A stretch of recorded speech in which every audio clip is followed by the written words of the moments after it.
GCD पे जो है, क्योंकि बहुत ही महत्वपूर्ण है। अगले थ्योरम्स उसको आप स्किप नहीं कर सकते हैं, तो वो समझाता हूँ मैं, ठीक है। तो ये हमारा थ्योरम कि यदि ए और बी टू इंटीजर्स होते हैं, जहाँ पर ए और बी दोनों नॉट इक्वल टू 0 है, then there exist GCD d, मतलब इन दोनों का नंबर्स का, ए और बी का, ऑफ ए बी का जीसीडी को हम लिख सकते हैं linear combination of two integers के नंबर्स के रूप में, जहाँ पर हमारा जो x and such that d बराबर में ए एक्स प्लस बी के रूप में लिखा जा सकता है। Some integers d is uniquely determined by a b x and y. Some integers यहाँ पे एक्स एंड वाई छूट चुका है, तो सम इंटीजर्स यहाँ पर आप लिख लीजिएगा एक्स एंड वाई, जो ये दोनों है, कोई भी इंटीजर हो सकते हैं। इसको यूनिकली डिटरमाइंड किया जा सकता है by using a and b के द्वारा, ठीक है। तो मैंने एग्जांपल्स ले रखा है एक आपको ये समझाने के लिए। जैसे क्वेश्चन से कि 8 बराबर में 56 एक्स प्लस में 72 वाई, तो फाइंड एक्स एंड वाई। तो क्या था कि सॉल्यूशन में हम 56, 56 एंड 72 का जीसीडी फाइंड करते थे, तो डिवीजन एल्गोरिथम का रूल लगा करके ऐसे ऐसे करते थे, और जो लास्ट नॉन जीरो होता था वो हमारा जीसीडी होता था, जैसे कि जीसीडी 8 है। तो वही मैंने ये सेम टू सेम लिख रखा है, और इसी की मदद से हम एक्स एंड वाई का फाइंड करेंगे। तो हमारा क्या दे रखा है कि 8 हमारा जीसीडी है, तो 8 को आप क्या लिख सकते हैं, यहाँ से हम 8 को लिख सकते हैं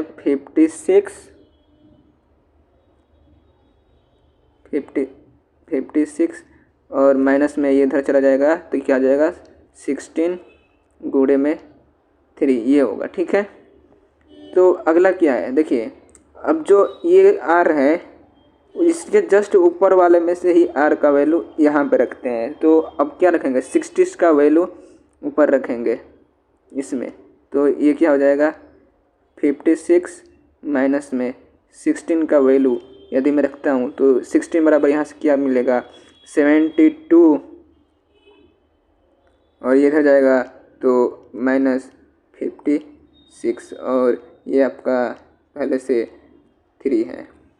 अब इसको आप सिंप्लीफाई कर दीजिए, सिंप्लीफाई करेंगे तो क्या हो जाएगा 56, ठीक है, और माइनस में यहाँ से ये भी 56 है और ये भी 56 है, ये माइनस माइनस अंदर जाएगा तो क्या हो जाएगा प्लस हो जाएगा, और मैं इसमें से दोनों में से 56 कॉमन ले लूँगा, तो यहाँ क्या हो जाएगा 1 प्लस ये प्लस हो जाएगा, और 56 कॉमन हो गया, ये 3 था पहले से, तो ये आ जाएगा 3, ठीक है, और ये क्या हो जाएगा माइनस में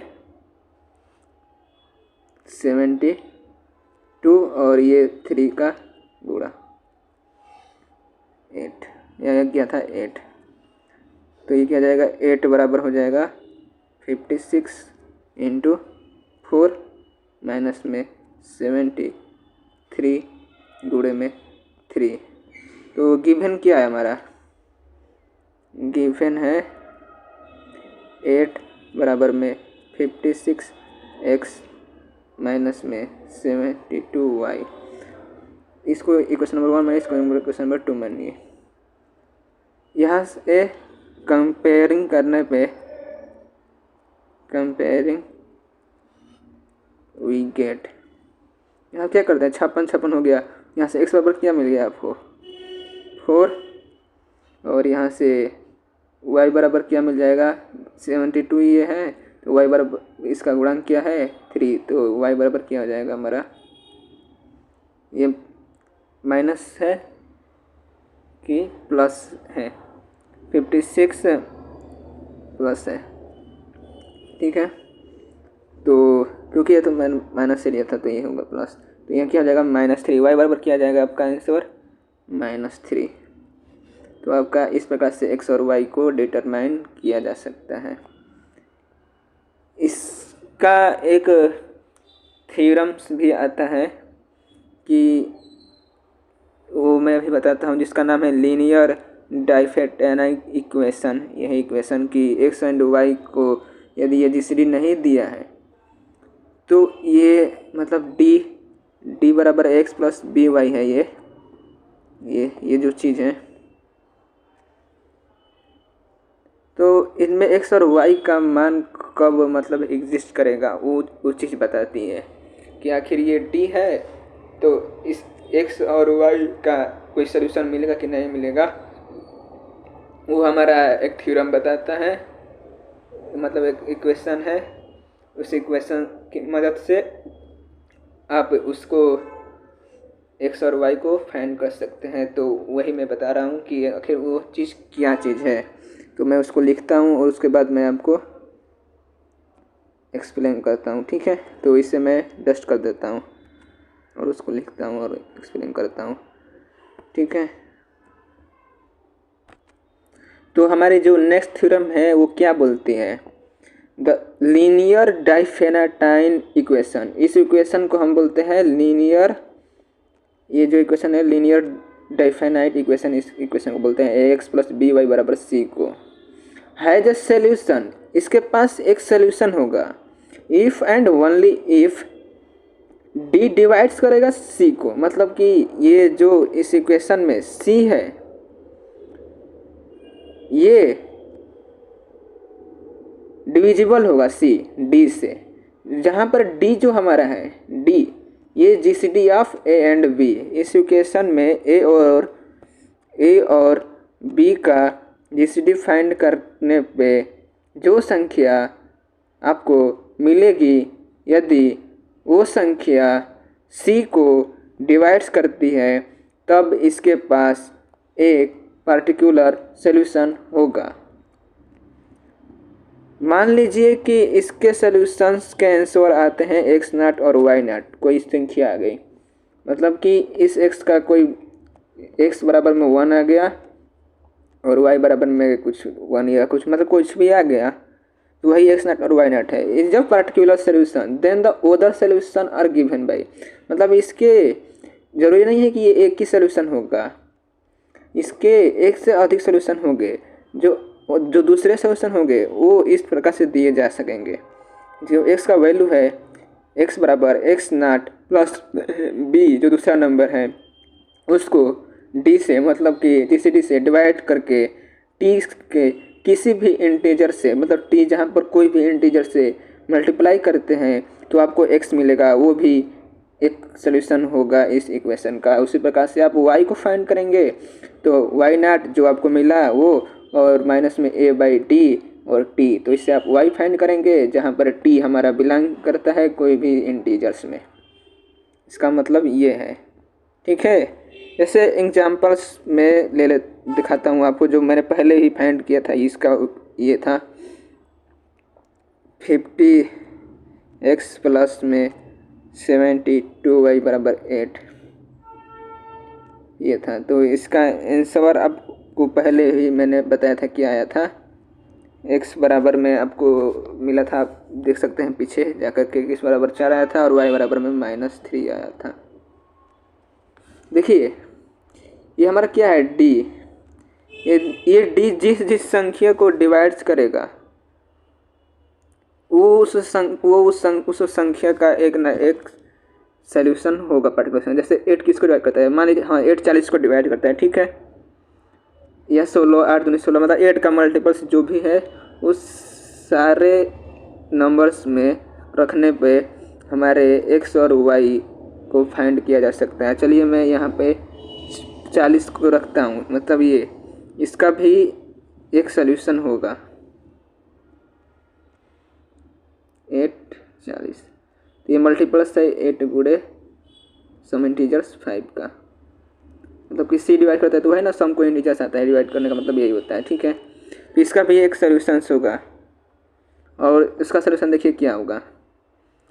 तो ये 8 है पहले से जीसीडी, इसमें किस संख्या से गुणा करेंगे कि आपको ये संख्या मिल जाए, तो किसी कमी है 5 की, तो 5 से गुणा करिए दोनों तरफ, तो आप क्या पाएंगे 5 से गुणा करेंगे दोनों तरफ इक्वेशन 1 में, तो यहाँ पे हो जाएगा 56 गुणे 5 एंड x प्लस में 72 गुणे 5 एंड y बराबर में 40। ये हो गया। तो और x और y का वैल्यू क्या निकला है हमारा 4 एंड ये तो रख दीजिए इसको। तो 56 गुणे में 5 4 रखेंगे तो क्या हो जाएगा 20 प्लस में 72 गुणे 5। यहाँ पर क्या रखेंगे आप y का वैल्यू क्या है -3, ठीक है। तो वो रखेंगे तो क्या हो जाएगा -15, ठीक है, और बराबर में 40। तो यहाँ पर जो 40 के लिए जो x का वैल्यू निकला वो हमारा 20 होगा और y के लिए निकला है वो 15 होगा। तो इस प्रकार से आप इसको फाइंड कर सकते हैं, ठीक है। तो कोई भी संख्या का जो है लीनियर डाइफेनेटाइन इक्वेशन के रूप में दे रखा है तो वो सॉल्यूशन एग्जिस्ट करेगा यदि आपका जो नंबर्स है वो डिविजिबल होगा जीसीडी से। तो 40 डिविजिबल के साथ वो था। जैसे यदि मैं 8 का डिविजिबल नहीं लेता, मान लीजिए 10 लेता, आप कोई भी संख्या फाइंड कर लीजिए ऐसी, आपको नहीं मिलेगा, ये सेटिस्फाई ही नहीं होगा कभी भी, ये नॉट इक्वल टू हमेशा रहेगा। आप चेक कर सकते हैं, हम इसको फाइंड करके इनका जीसीडी फाइंड करिए, फिर इसी रूल पे जाकर करिए, देखिए ये सेटिस्फाई ही नहीं करेगा, ठीक है। तो इसका मेन यही चीज़ था। तो मैंने क्या कहा था कि अगर इसके में आपको एक्स नॉट और वाई नॉट मिल जाता है तो इसके जो सोल्यूशन होंगे ये भी होंगे। तो हमारा एक्स नॉट क्या मिला 20, वाई नॉट क्या मिला -50। तो आप x बराबर में ये फाइंड करिए, एक्स नॉट क्या हो जाएगा 20 प्लस में b का वैल्यू क्या है 72 और d हमारा क्या था 8। सम इंटीजर्स आप यहाँ पर कुछ भी ले लीजिए, 1 ही लेता हूँ मैं, ठीक है। तो ये आपका एक सोल्यूशन होगा 29, इसमें 9 29 और y बराबर में y नॉट क्या है -15 प्लस में a का मान क्या है आपका 56/8 और इसको फिर 1 ही लेते हैं तो ये -15 प्लस में ये 8 7 56, तो 15 में से 7 जाएगा 8। तो आप देखिए ये रखेंगे 29 और 8, देखिए उसको सेटिस्फाई करेगा उस इक्वेशन को, रख के देख लीजिए आप। ये 56 हो गया, x की जगह पर क्या आया, अगर दूसरा इक्वेशन ये निकाले तो 29 आया, ठीक है। और ये माइनस होता है, ये गलत हो गया, ये माइनस होता है फार्मूले में, आप देख सकते हैं। तो ये माइनस होगा तो ये क्या हो जाएगा 15 7 22 -20 होगा -22, ठीक है, ये हो गया। और प्लस में ये क्या है 72 और y का मान -22। आप इससे हल करेंगे तो देखिएगा आप 40 फाइंड करेंगे। ये मैं कैलकुलेटर का यूज करके कर देता हूँ क्योंकि ये ज़्यादा ही लंबा हो जाएगा। तो ये कैलकुलेटर खोलता हूँ मैं, तो देखते हैं क्या मिलता है हमको। देखिए 40 मिलना चाहिए। तो ये आप 56 इंटू में 29 करेंगे तो ये आ जाएगा, ये आपका हो जाएगा 1456 और ये प्लस माइनस माइनस हो जाएगा। और 72 इंटू में 22 करेंगे, ये हो जाएगा इतना, ठीक है। कुछ गड़बड़ी से नहीं ना हुआ है कि ये करने में दिक्कत कर रहा है, देखते हैं कहाँ गड़बड़ हुआ है। हाँ, तो ये मैंने मल्टीप्लाई शायद गलत कर दिया था यहाँ पे। तो इसका जो हम मल्टीप्लाई करते हैं 56 गुणे 29 तो आपको मिलता है 1624। और अब इसको घटाइए तब क्या मिलेगा, 4 में से 4 जाएगा 0, 12 में से 8 जाएगा 4। तो ये आपका सेटिस्फाई हो गया। ठीक है, तो यही था हमारा ये थ्योरम्स, जिस थ्योरम्स के बारे में मैंने बात किया। ठीक है, लीनियर डाइफिनाइट इक्वेशन जो था कि एक्स प्लस बी वाई बराबर में सी का कब सोल्यूशन होगा। ठीक है, तो मैनी सोल्यूशन हो सकते हैं। तो अब तक हमने क्या क्या पढ़ लिया, एक बार रिविजन कर लेते हैं। मतलब क्या क्या पढ़ा था। जीसीडी पढ़ लिया हमने, जीसीडी के कुछ प्रॉपर्टी पढ़ी और 2 थ्योरम्स पढ़े हैं। ठीक है, अब